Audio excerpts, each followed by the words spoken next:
Hi everyone, welcome back to our Mandarin class with Miss Chen. Are you ready? Let's get started.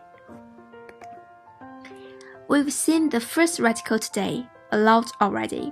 Like when we learned fruits, you can tell the meaning from the picture. Yeah, that's right, it means grass or plant. Like the character here, it means flower. 花 has this reticle. The next reticle used to mean to walk and stop in the past, but now it means running. So characters containing this reticle are all related to running, like this character here, which means to chase, 追. These two reticles are easy, especially the grass one, right? I think you can remember them with no trouble. Today's test is not difficult. You just need to find the reticles in the characters and have a think about what the reticles mean.